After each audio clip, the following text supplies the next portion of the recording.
Hello, everyone, and welcome to this evening's Network for Responsible Public Policy discussion on effective polarization. I'm Christina Beckfar. I'm tonight's guest host. And through my network with the Bridge Alliance Education Fund, I've been working with NFRPP and their programs that connect people with thought leaders who educate and inspire. So tonight will not disappoint. Our speaker is Professor Matthew Levendusky, and we're fortunate to have him here tonight to discuss the origins of effective polarization, as well as to share discussion-centered strategies he's tested in his research for reducing animosity between Democrats and Republicans. For more information on our speaker, you can visit the NFRPP website, where you can find his bio and an extensive library of past programs, which offer a wealth of information on relevant topics. Let's get started. All right, well, thanks so much, everyone, for coming out tonight to hear this talk. I'm just going to share my screen. Okay, so as you mentioned, my name is Matt Levendusky. I'm a professor at the University of Pennsylvania, and I'm just going to tell you a little bit about my research during the talk today.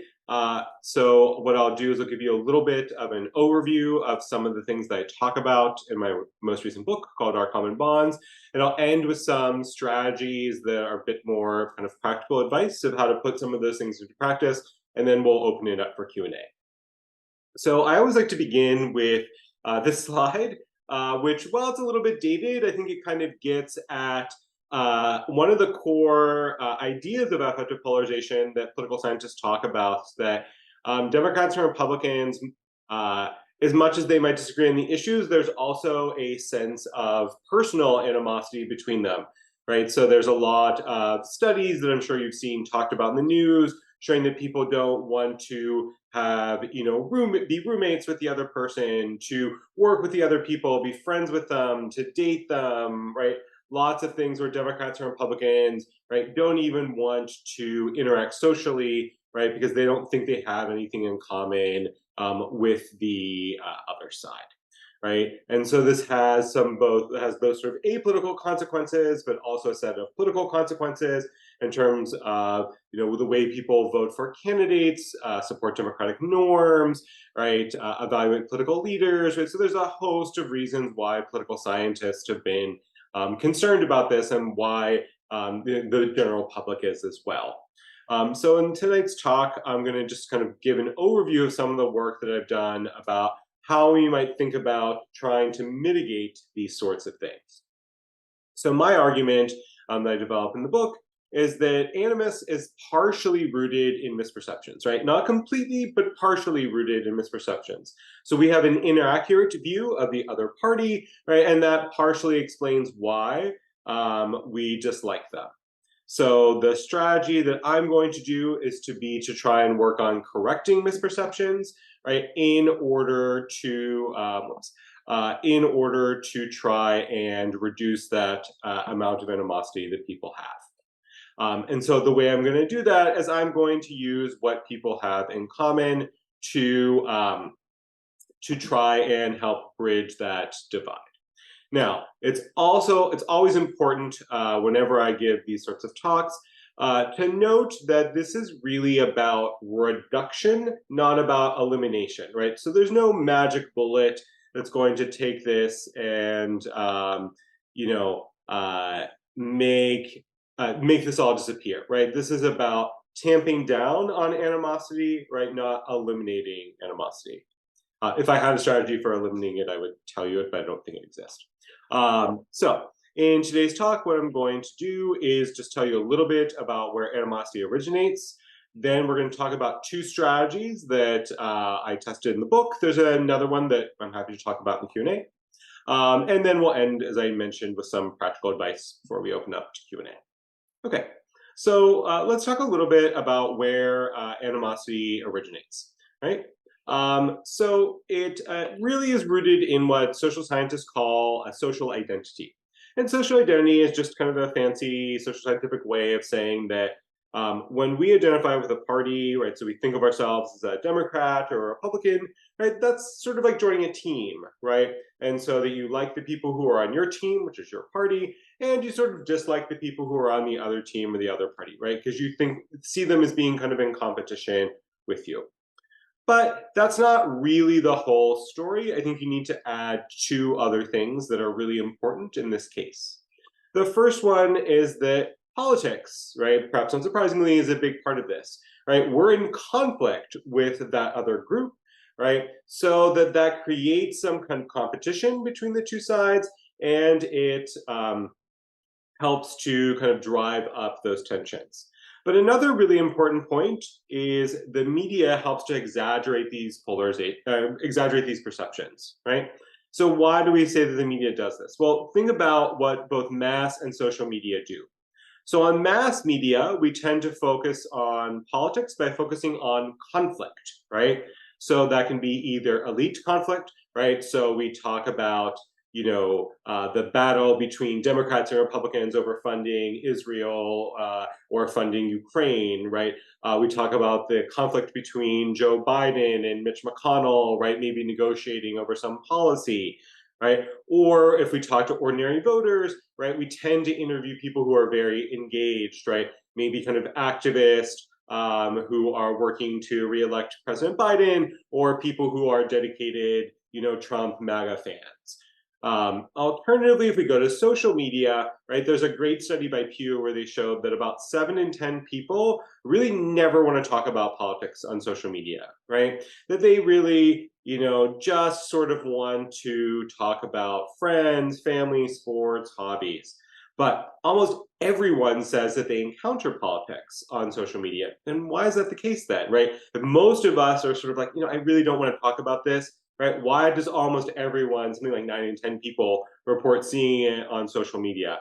And the reason why is there's roughly 10% of people who love to talk about politics on social media and talk about it all the time on social media, right? And when you think about the way the algorithms work, right, they're going to promote that kind of content to you because it's engaging, right? People will comment, even if it's very angry, vitriolic comments, right? There's a lot of likes and shares and retweets, right? So that even if you don't want to see politics, you end up seeing it.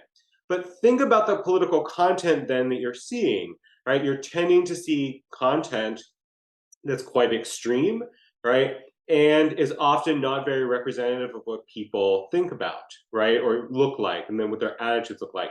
So that for your own side, you have a better sense of how to kind of recalibrate that.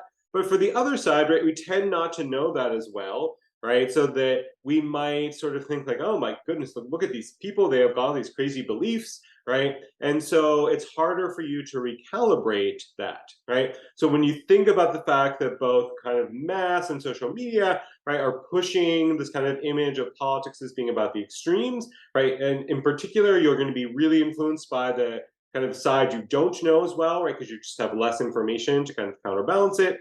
The end result is going to be misperceptions, right? So there are, to be clear, real differences between Democrats and Republicans, right? I'm not saying there's no differences or there should be no differences, right? But what we're talking about here is there's a lot of work now that people systematically exaggerate and misperceive the other side, right, to be more extreme ideologically, to be more interested in politics, to be less supportive of democratic norms, right? Lots of different ways where we tend to exaggerate the negative components of the other side, right? And so it's those misperceptions that are what I'm talking about here and what I'm trying to target with the types of interventions that I talked about. So in the book, I developed 3 different strategies. I'm going to give you just a very quick overview of 2 of them. And then if you're interested in the third one, which is about shared identities, we can talk about that in the Q&A. So let's talk about the first one, which is cross-party friendship. So this is a kind of interesting one because, people sometimes think, well, I don't have friends from the other party. But if you reflect on it, you actually likely do, right? So I've used both some data in the book from the Pew Research Center, as well as data collected myself, and they reinforce this point, right? So Pew asked people to describe the political affiliations of their friends, and they said, would you say of the people you know that you don't know, do you know no one from the other party, just a few people from the other party, some people, or a lot of people from the other party? And for most people, it turns out, right, about 9 in 10 of us, we know at least some people from the other party. And interestingly, the modal answer is sort of some people from the other party, right? So the roughly 10% of people don't know anyone from the other party. I've tried asking this question a couple of different ways, and it's somewhere between 10 to 15-ish%. The exact number you get sort of depends on how you ask the question, right? But that's pretty sort of standard that that somewhere between, so say 85 to 90% of folks have some friends and people they know, like, respect from the other side, right? And that for most people, this isn't just one or two people, but it is in fact a few people. Now, obviously for most people, it's not a lot, but that's kind of what we'd expect from research on what social scientists call homophily. That is, we tend to know and like people who are mostly like us, right? And so you might sort of think, okay, yes, people maybe know some people from the other side, but are these people that they actually are close to?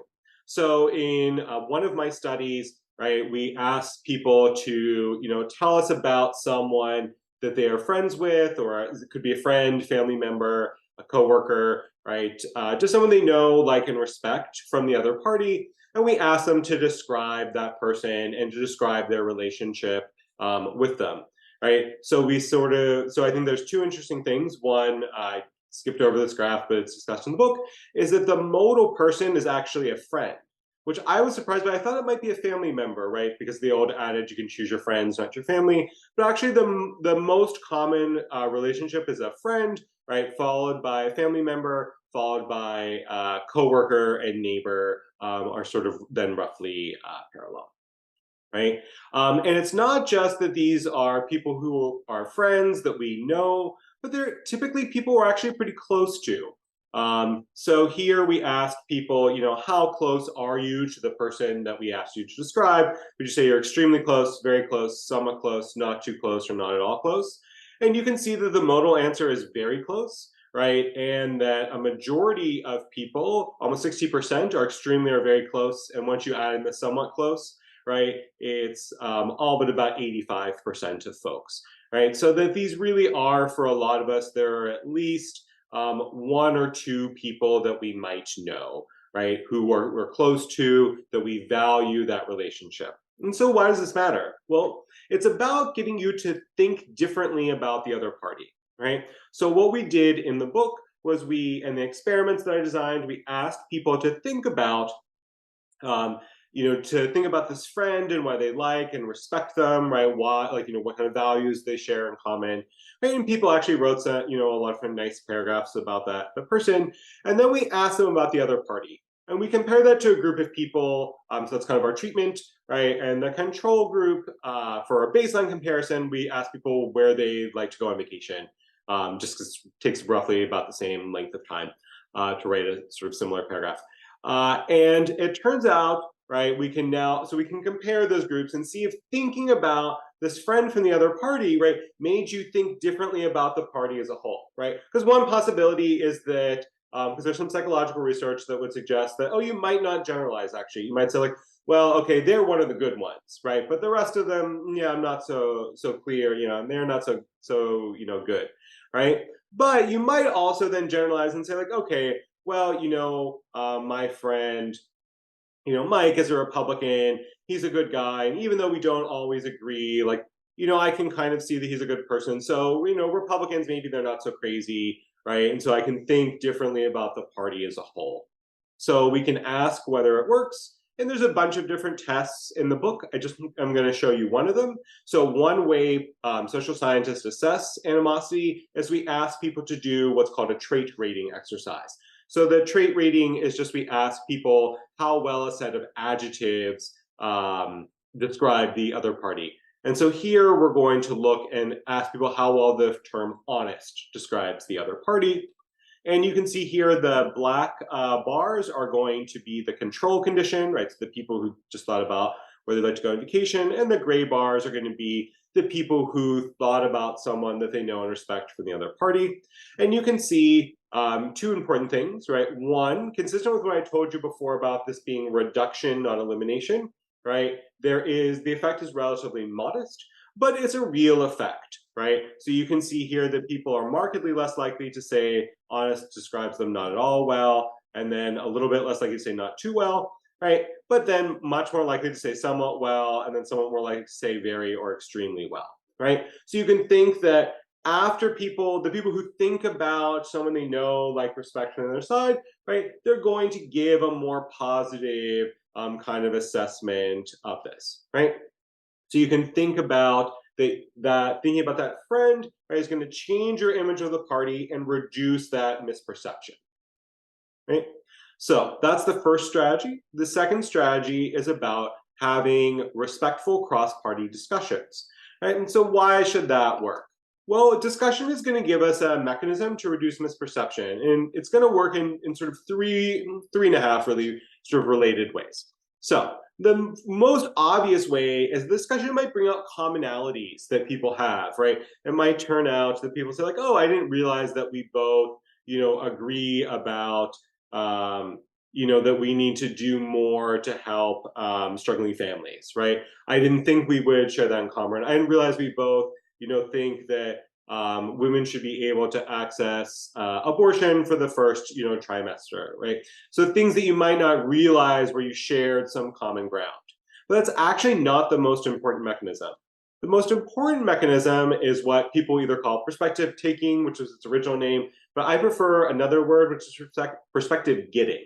And the reason why I like perspective getting is that the research suggests that really what it is it's hearing why other people think the way they do, right? So we're really bad at knowing why other people hold the beliefs that they hold, right? So this allows us to kind of hear and better understand why people think the way that they do, right? And then you can say like, okay, well, I still might not agree with you, but I now understand why you're doing this, right? And I didn't, I thought before you didn't have any valid reasons, and I might not like them, but okay, I can kind of see, do you have some rationales for your point of view? And the third point, which is, I think, important, but maybe less important than the other two, is that when we practice civility, people perceive respect from the other side, right? Which makes it easier for them to kind of feel like they can engage in this again. And we'll talk about exactly what I mean by respect in a couple of minutes. So what we did is described again in more detail in the book, but working with one of my former postdocs and a set of RAs, we traveled around shortly before the pandemic, although no one knew it was before the pandemic then. We traveled around the Metro Philadelphia area, and we did a set of in-person discussion experiments where we brought people together either to talk about we seated them with an article, and then we asked them to discuss, whether Democrats and Republicans might share some things in common, right? Or the control here was that we asked people to talk about the best beach towns in New Jersey, which if you want people in the Philadelphia area to have a conversation not about politics, but one they feel very passionately about, the best beach towns in the area is one where people have very intense feelings. So we then, we measured people's attitudes before and then looked at them afterwards so we could kind of see how they changed. And so I'm just going to show you one piece of evidence, right? So here we're going to look at another sort of metric of this, which is how often people trust the other party, right? Because governmental trust is really important, right? Because we need to sort of give the government the ability to solve problems, right, as they arise. Because there are a lot of things the government has to do, right, that we might not be able to anticipate, ex ante. So here, again, we're going to look at the people in black are going to be the control condition. People in gray are going to be the people who this time did the cross-party discussion, right? And so you can see here, right, going from left to right, you can trust the other party to do what's right, almost never, once in a while, about half the time, most of the time, or almost always. And again, you can see here that the big effect is really reducing that almost never, somewhat reducing the once in a while, and then increasing the about half the time or most of the time, right? So again, this is about shifting people into a more trusting direction, right? Notice that again, the modal category in both cases is still going to be that once in a while. So again, this is not about eliminating, this is about reducing that animosity, right? But this is another strategy that we can use to try and overcome that. So in the interest of trying to think about how we might do this practically, I want to sort of wrap up this part of the conversation by giving a couple of things that I've learned based on this research about how to have good conversations. So I want to offer just a couple of kind of practical pieces of advice. The first one is it can be really powerful to use the apolitical as a bridge, right? So one thing you can do if there's someone from the other side, right, is that you can find things that you share in common, right? Maybe you're both Philadelphia Phillies fans, right? Maybe you both went to Penn State, right? Something that kind of bonds you together, right? And you can use that to build some trust in the relationship before you kind of launch into that political discussion. The second thing, and this is the single most important thing I learned doing this, is that listening is much more important than talking. And so many people sort of, when I first say that, they're like, yeah, whatever, of course, everyone knows that. But I think that's not, I think we often forget how important this is, and to really listen fully, to better understand what the person is saying and where they're coming from and what their perspective is, right? So listening for understanding really is key. So if you take one thing away from it, that's, I think, the most important piece of advice. It's very hard as a faculty member because in order to be a faculty member, you have to be someone in love with the sound of your own voice, right? Because we're paid twice a week to stand up in front of 150 undergraduates and lecture. So this is hard for me. So I've been trying to implement this in my own life. But it is really, I think it's a very good and very effective technique for better understanding people, even just in your everyday life.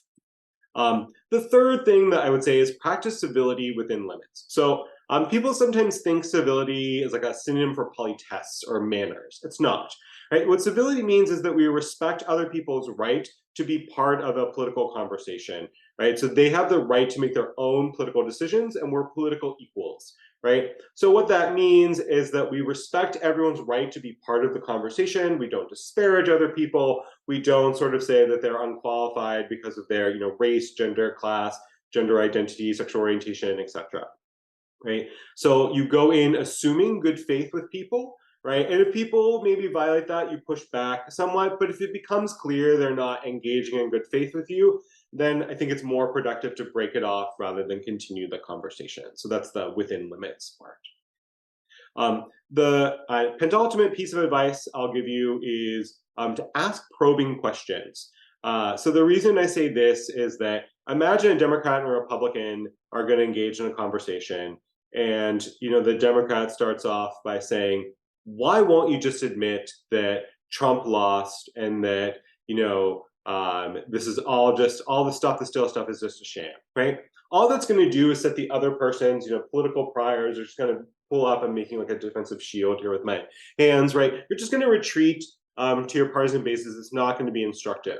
So a more productive thing might be to say something like, what's something you've done where your party has done that's really disappointed you, right? Where you really sort of thought like, oh, I don't like that. They shouldn't have done that, right? Something like that maybe opens up more space for conversation. So think about things to maybe kind of break down some of this kind of binary Democrat-Republican thinking in a way that might kind of reveal something more interesting. And the final 2 points, just very quickly, are I think it's best to start small, right? Sometimes people think this is like an all or nothing sort of thing, but start small with some low stakes conversations, right? This is a skill, you have to practice it. And that's okay if this is just something very small, very short, right? And you can maybe try to build from there. And finally, it's okay if this doesn't work. It doesn't always work, right? There's nothing wrong with that. It's not some sort of panacea. This is about trying to develop the skills, right, to help you do this more effectively. So I want to sort of end there. If you're interested in more of what we talked about, so the book, the kind of more conversational book is Our Common Bonds. If you want to know more of the exact details of the experiments, they're in this book that I published with Dom, who's my former postdoc, called We Need to Talk. And if you have questions after tonight's program, you can feel free to send me an email. So thanks so much for taking the time to listen, and I'm looking forward to your questions. Thank you. That was awesome. And I will just extend everyone use the Q&A feature and feel free to ask some questions. I'm going to ask a couple to get us started. And so feel free to put some more in the queue. I have a question. to lead off to, I think, your advice on having these conversations. One aspect of your book refers to how like intersecting identities like sports fandom can be a great way for people to connect beyond their political identities. Can you say more about why that is? Sure. So the reason why, so we did some experiments in the book where we asked people to kind of, we described people in different ways, right? If you tell people like, oh, we find out who what their favorite sports team, if they're a sports fan, right? We just did this with sports fans. We asked them what their favorite team was, and then we had, it's, oh, here's someone from the other party, right, who's from your kind of favorite team, and they were much more positively predisposed towards that person. If you ask them why, it's sort of like, well, we have something in common, right? So I know they've got, like, if they're, an Eagles fan, well, they, at least have made one good choice, right? And so that kind of that commonality maybe gives you something that you're kind of like, okay, well, we have something in common. It's a kind of place to start the conversation from. And so then it gives you a way to talk about something that isn't so, kind of identity threatening and isn't political. And you can build up a little bit of trust from there before you kind of launch into it, because it's hard, right, to start, especially with someone you don't know, to be like, just like launch into political conversations. Maybe let you kind of ease into it a little bit. It's a good tool then, Yeah. basically. Just one of the things that came to mind through just the shared values of the Bridge Alliance and the NFRPP are continuing civic education. And so I'm mindful of that as I listen to this and think about the value of continuing civic education beyond formal schooling and how that plays a role in having these types of conversations and building cross-partisan community. Do you have Yeah. anything So one of the programs we have at the Annenberg Public Policy Center, which is one of the places where I work at Penn, is they have something called Annenberg Classroom. Now, which develops a whole suite of civic tools. A lot of them are designed for K-12 teachers. But that said, they can be used by anyone. And so, there are, like, some of that is about how to kind of have conversations, but this is something where I sort of feel like this is a bit of an overlooked kind of civic space. So I'm trying to work with some groups that do these things to try and help people learn to develop these skills, because I think that's a really important part of this, right? This isn't something we're born knowing how to do, right? This is a skill you have to practice like any other. And so I think, especially in a world where we're increasingly diverse along a variety of different dimensions, right? Being able to talk across difference is a really important skill. true? And I mean, we probably would not be in this situation if it came naturally. This is something we all are going to have to work at. One of the things that you mentioned about diversity, one of the questions we have in the Q&A is really hits on that. And it was a question, has your research been done across generations? And have you seen a difference on who's more likely to adopt the recommendations generationally? Yeah, I mean, it's interesting. We mostly try to, we do have some younger college students in the sample. We try to look more at older people, in part because a lot of times when, faculty often do these studies with college students, but one criticism, especially with something like this, is that college students' identities are still forming, so their attitudes are often more pliable than older people, right? Because students are still kind of figuring out who they are. So we try, there are some, but we mostly try to keep it to older people to avoid that, sort of criticism, because that was something that might be especially, apt in this case. It's interesting, actually. Older people, on balance, tend to be have a little bit more animosity towards the other side. Really hard to know if that's kind of like an effective age or just a particular generation. So I don't know that there's a difference that way, but I will say it's actually really encouraging, trying to do stuff with these groups, is seeing people from a lot of different generations trying to work together on these issues. Thank you. That's a great question. Thank you for the question as well. I had a kind of to the point question that I thought was pretty relevant. How do you respond to condescending statements when you're trying to engage in this kind of work? I mean, is this kind of what you said, just you said you have to shut it down a little bit. How do you do that?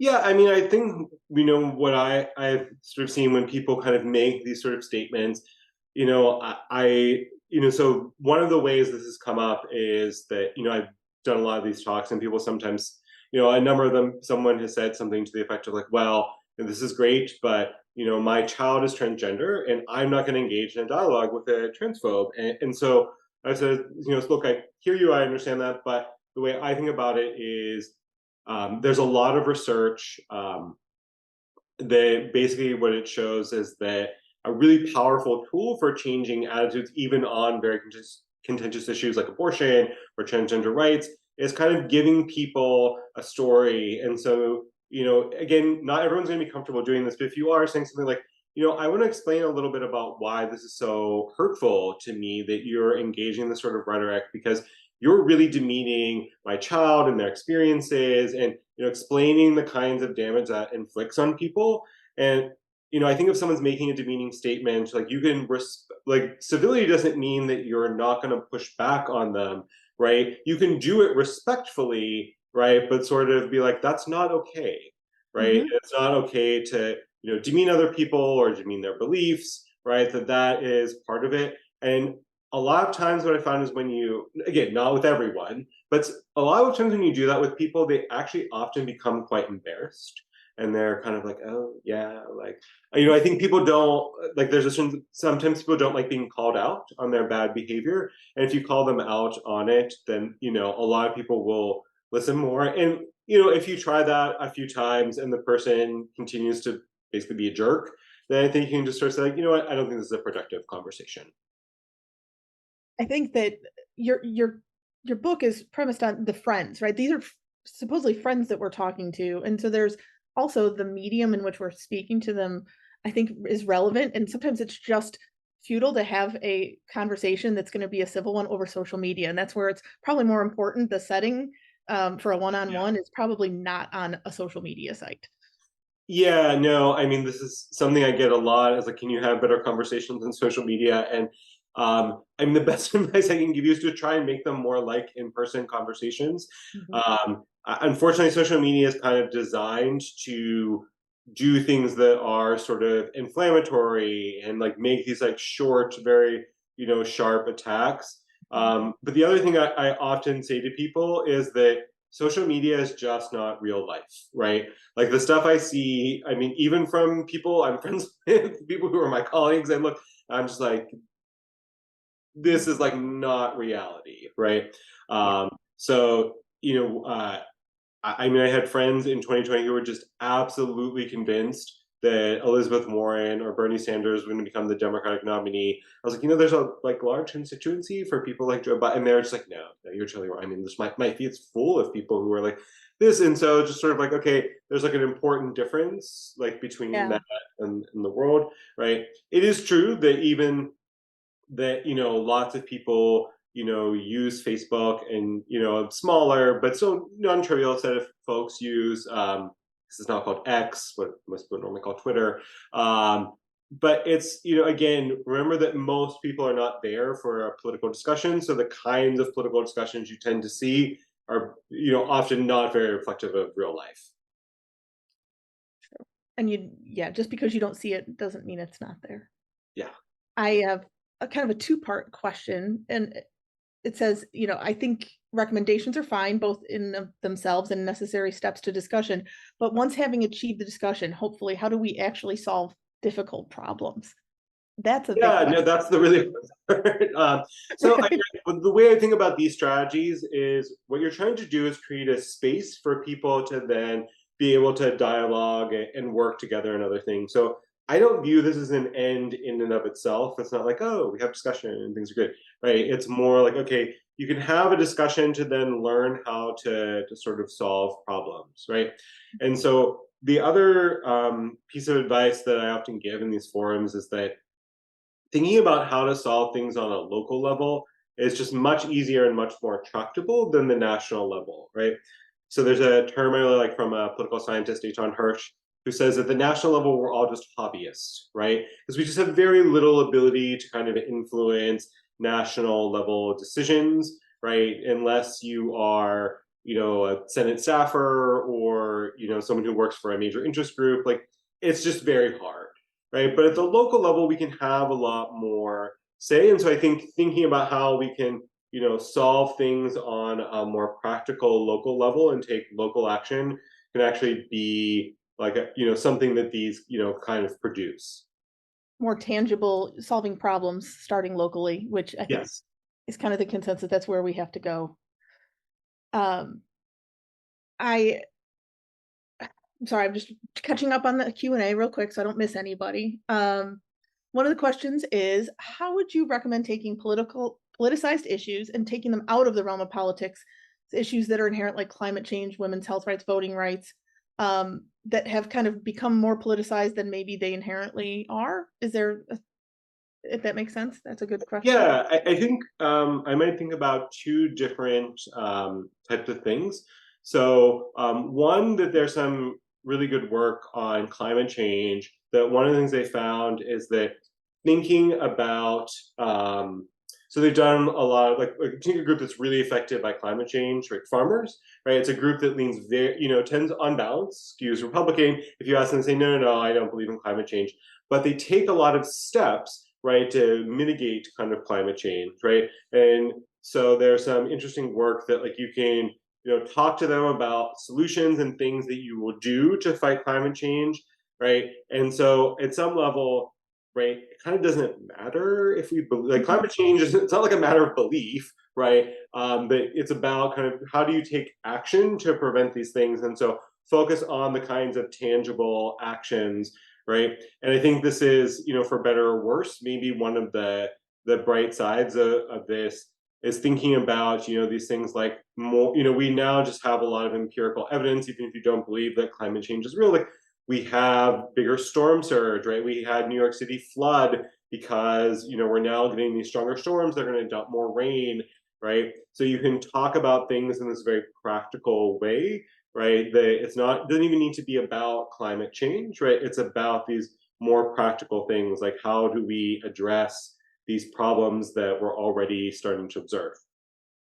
The other way draws on something I talked about earlier, and that's also thinking about the role of these kind of personal narratives in trying to persuade people, right, and do that. And what I say to people is that part of, I think, the value of this is because a lot of the people that come to these sort of events are very politically active and they want to persuade people on their side, right?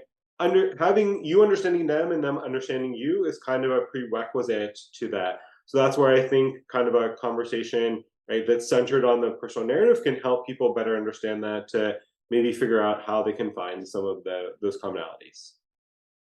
Great question. Great response. Thank you for that. I have a question that has a precursor, says this might be an obnoxious question. I don't think it is, though. But it says, do you find that people of both parties express equal levels of interest in bridging partisan divides, being open and acknowledging validity of other opinions, or is it an assumption that the other side simply isn't interested in the dialogue part? So I think that's not obnoxious. No. So two interesting things about this. So I tend to get this question just on balance, more from Democrats than from Republicans. And I will just say two pieces of counter evidence to this.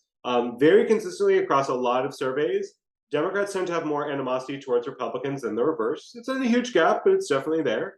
And second, if you ask people about cross-party friendships, again, the partisan gap is small, but it's very consistent that Republicans report higher levels of cross-party friendship than Democrats do.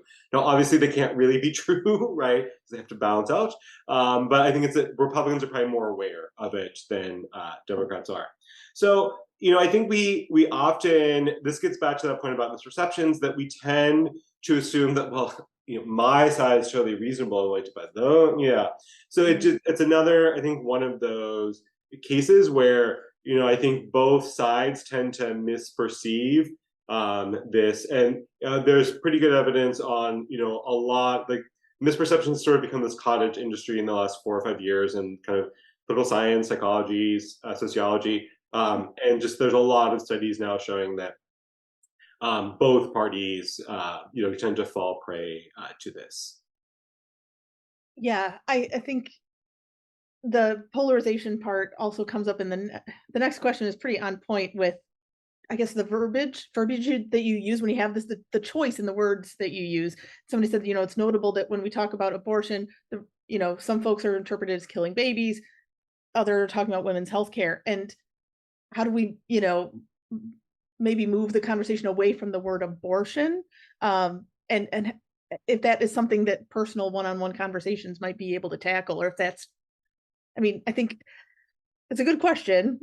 Yeah, no, and I think this is also about getting down to that, for a lot of these issues, right, it's easy to think about them in this very kind of abstract way, but they have real implications for people's lives.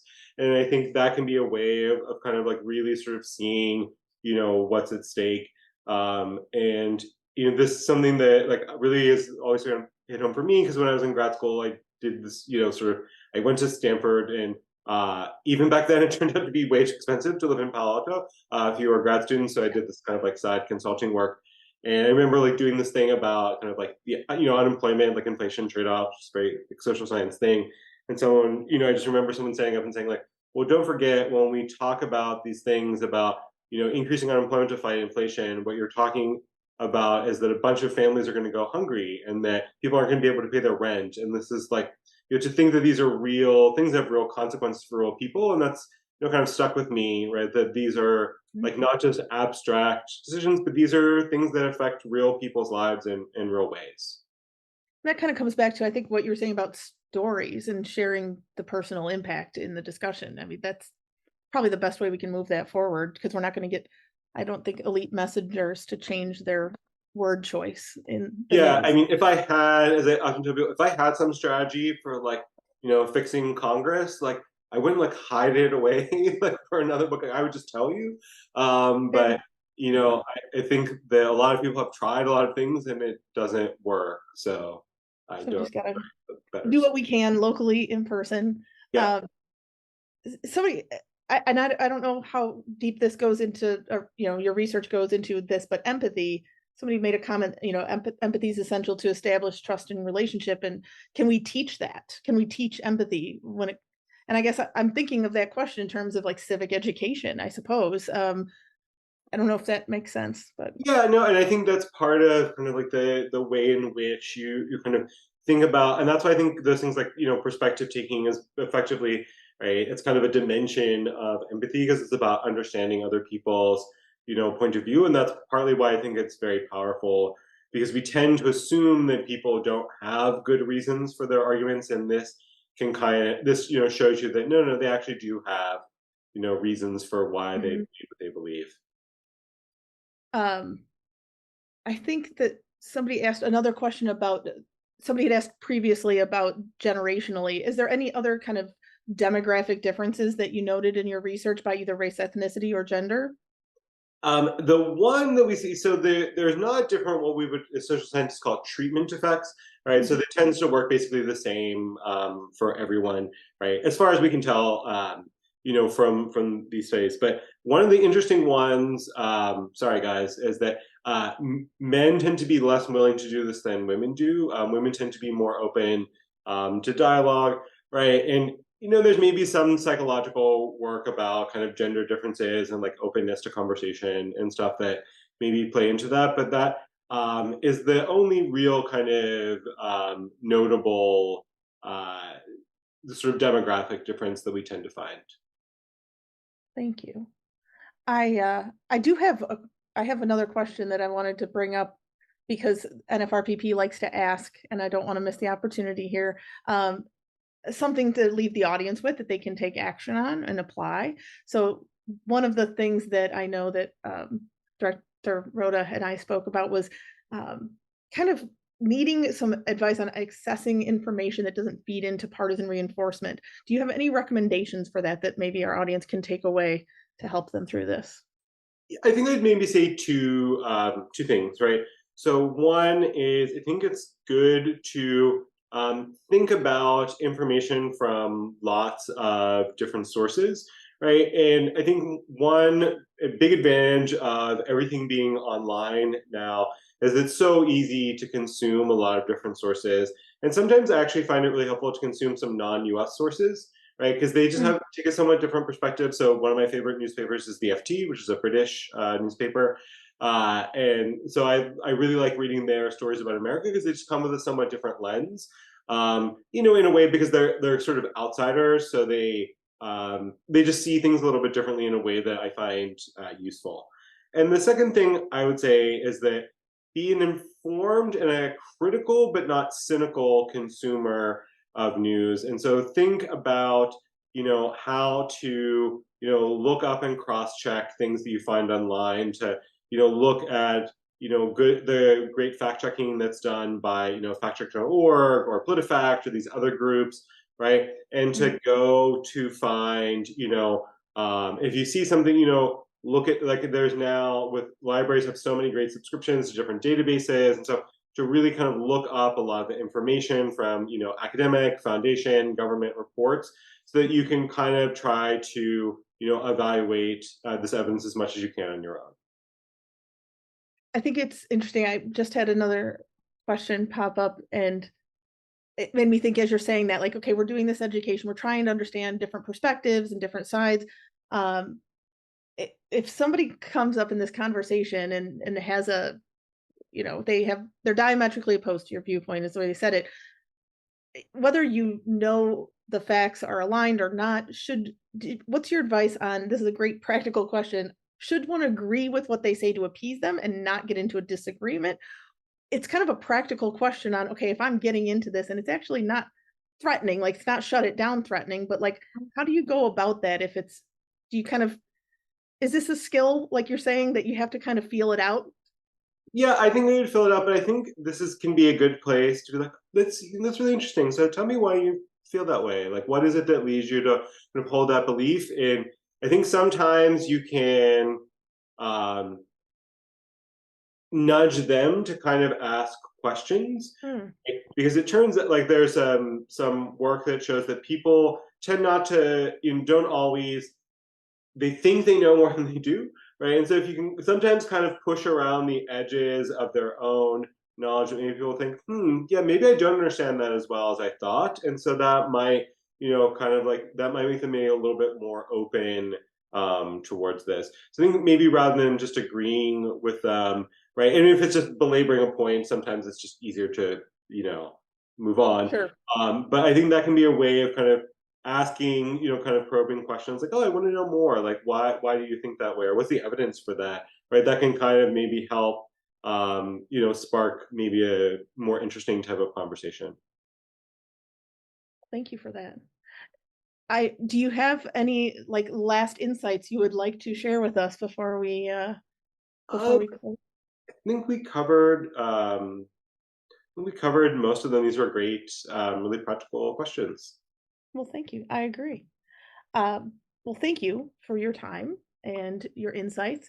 We hope you'll return for a future program, because this is a really important issue that affects us all. And everybody listening, please mark your calendar for the next NFRPP program. It'll be December 21st. The topic is going to be a year-end update on the situation in Ukraine, featuring Timothy Fry, Oksana Shevel, and moderated by Gideon Rose, who have done these updates on Ukraine in the past. So watch your email also for a brief survey about tonight's program, and we'll use your input to shape our future programs. Thank you all, and we'll see you next time. Great. Thanks so much. Have a great night, everyone. Thank you so much.